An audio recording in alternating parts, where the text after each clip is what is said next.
Welcome to the FMC Lounge, everyone. I'm your host Joe for show. In this video we're going to be going over my updated Hailey build with the new buff that she received on July 3rd. I will also be covering external component cores, mutant cells, arche tuning, and all the builds that I use with her. If y'all could do me a favor, leave a like, subscribe, comment down below. It'll help with the YouTube algorithm. I'd appreciate it a lot. Now enough of the yapping, let's jump straight into the video. Now on July 3rd, there was a few Descendants that got a buff, and one of them was Hailey. Her cryo round, which is her first ability, additional damage from 50% to 200%.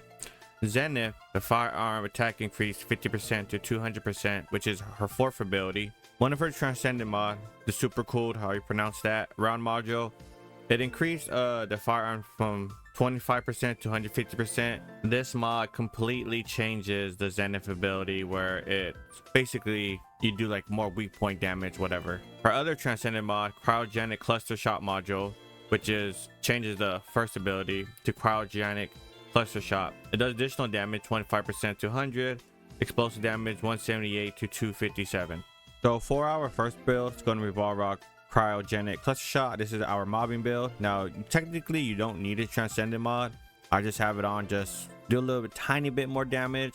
Even though it got a buff, it's still not anything on the same level as Enes, Bunny, Freyna, a Blair, or even a Keelan, which unfortunately Hailey needs more, but our gun build's still pretty nice for mobbing. And the way this build works is you're going to pop your third ability, which is going to give you increased fire, critical hit rate, and crit hit damage, and just going to allow you to do a lot more damage because this is a mobbing gun build, and that's just how this build works. And here are the mods. Go ahead and get your screenshots. We're running focus on chill, focus on singular, just so our first ability could do a little bit of damage. We're running 1 HP mod, we're running 2 skill cost mod, as you can see, and then 2 cooldown mods, and we're running HP collector and 1 shot focus, so our weapon could do more damage. Now this last mod slot, you can put whatever you want. I couldn't find anything. I've seen some people, they run the hyper focus. I'm just not a fan of this mod, but if you like it, go ahead and run it. For your reactor, if you want your first ability just do a little bit more damage, you're going to go with chill singular. And the 2 bottom stats, you want skill cost and skill cooldown. Skill cost is the most important thing, which I'll show in a little bit. We're rocking 2 ascending pieces just for that 2 set skill cost, and then we're running 2 shell crushers, fire rate 5%. For our external component cores, HP and defense, HP and defense, HP and defense, HP and defense. For your sensor, max MP is a must for this build. It helps the build just so much more. If you don't have max MP, keep farming till you get it. As you can see, we had 390 MP. For our weapon of choice, we're using outbound cavalry gun. Here are the cores and the substats, and then here are the mods. Our second weapon is the last dagger. Here's our cores and substats, and then here are the mods. Again, you would change these element mods to whatever the enemy is weak to. And then for our last weapon, we're using smithereen. They're the cores, they're the substats, and here are the mods. Again, you would change it to whatever the enemy is weak to. For our inversion reinforcement, we're rocking adrenaline rush for movement speed, biodensity for HP, and then selected neurostimulation so we get some of our MP back. And then for our arche tuning, we went nothing but firearm because this is a gun mobbing build. We want our firearms to do as much damage. And for our mutant cell, we're using defense neutralization, so if enemy is full HP and we're able to hit them with a skill, we're gonna do a lot more damage. Now the way the build works, like I said, you build your 3 ability, and if you notice, look at my mana bar. It's barely even moving. I could use my other abilities if I want, and look where the mana is at. It's still barely going. It's just not moving. This is why you want all that skill cost stuff, and then having that extra max MP on your sensor helps so much. Now for our Void Erosion Purge build, it's basically the same as our last build. We're still running the cryogenic cluster shot. Again, you don't need it, but we're just still running it. The mods are the same. Go ahead and get your screenshots. For this last slot, again, put whatever you want. Since it's Purge, you probably throw another HP mod since enemies hit really hard. For our reactor, I do have a skill cost, skill cooldown dimension reactor. It's just not singular, but I don't care about doing skill damage with this build for Purge, so we use this reactor instead with the skill cost and skill cooldown. We're still rocking the same ascending armory for that 2 set skill cost, and we're still rocking that shell crusher for that 2 set fire rate. Still external component cores, HP and defense, HP and defense, HP and defense, HP and defense.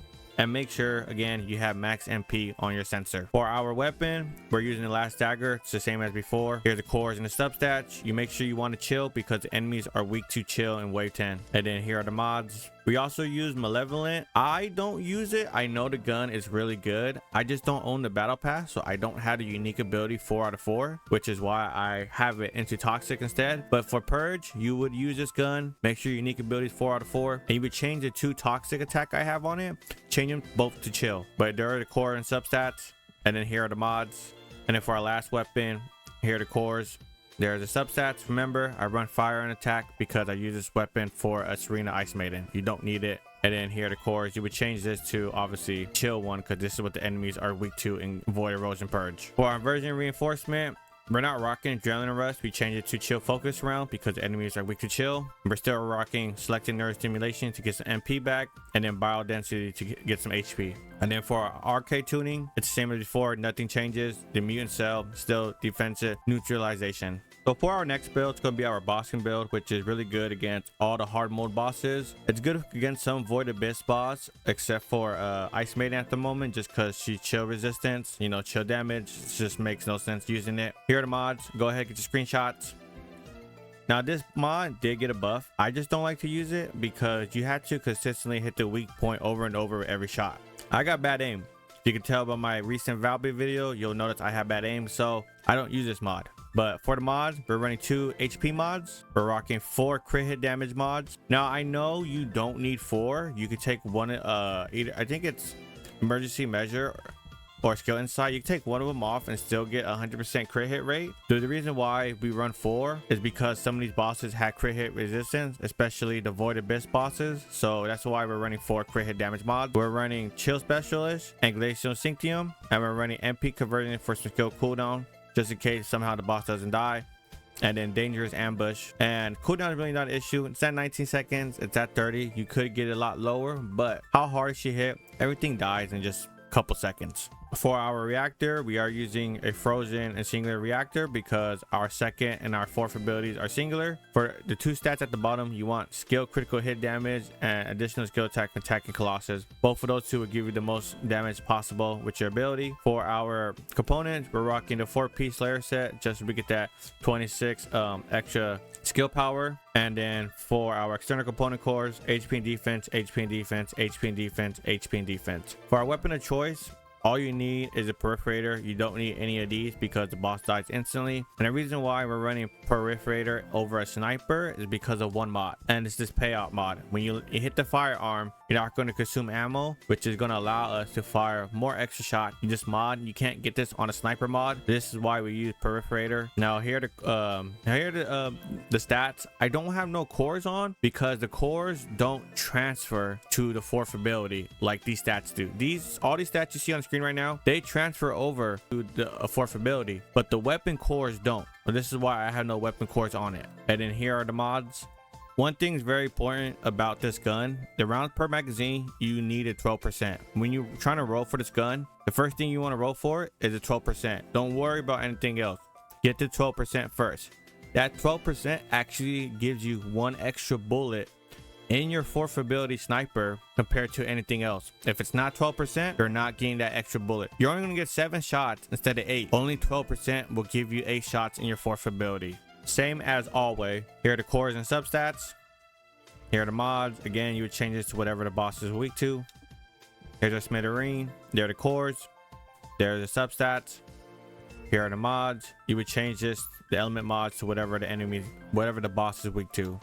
For our inversion reinforcement, we're rocking Void Resistance just so we can survive better against bosses, just in case if we need it. We're rocking Selective Stimulation so we get some HP back just in case if we need it. And then our last one, you run any of these 4 depending on what the enemy is weak to. For example, if it's Gluttony, we use Fire Focus rounds. For our arcade tuning, we are using a skill tree this time instead of the weapon tree because all of our damage is going to be skill power damage. So we try to get, you know, as much enhanced skill power as possible. And then we didn't get the enhanced skill cooldown because we want this extra crit hit rate and crit hit damage. For our mutant cell, I'm not sure what to run yet. You can't use chill cohesion because you got to defeat an enemy to make this proc. There's this one, but this is just going to make the enemies do less damage. Now there is this mutant cell as well. The only thing is I don't know if the enemy gets frostbite when you hit him with the 4th ability. I haven't used Hailey since like February or March, so I don't know if her 4th ability counts for that. If it does, you want to run this. If it doesn't, I don't think there's anything run for the mutant cell, to be honest. Here's a showcase of how this build works. I'm choosing Swamp Walker as my demonstration instead of Gluttony because Gluttony has high chill resistance. It's not just doesn't make sense. And Molten Fortress is fire, so he was going to melt instantly, so I wanted to choose an enemy that was neutral.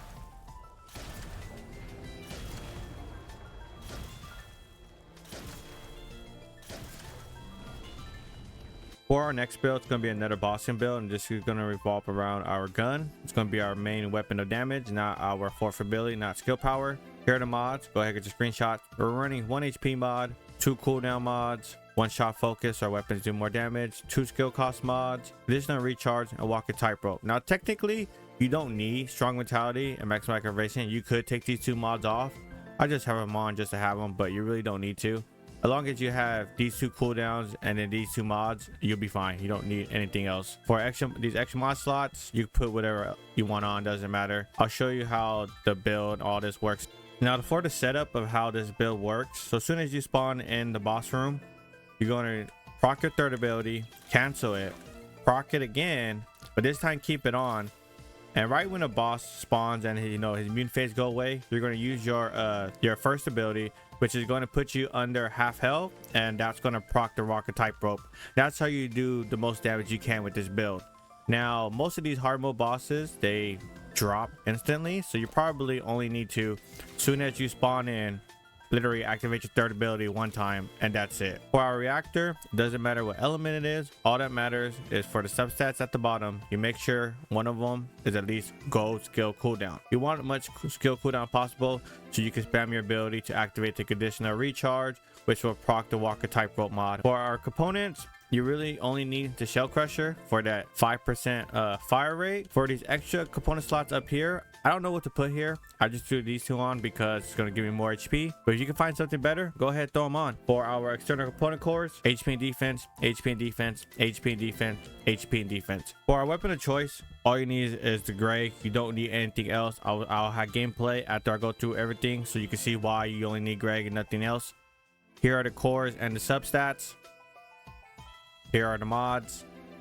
And for our version reinforcement, we're running void resistance. You change this to whatever the boss is weak to, and then we run ammo system. Again, you don't need ammo system, you don't need void resistance, and you'll see in a few seconds when I show gameplay.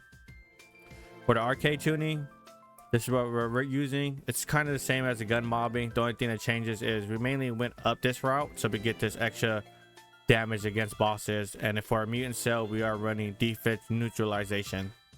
Now right here, I'm gonna have a little showcase of how the gun build works against Gluttony and why you only need Greg and nothing else.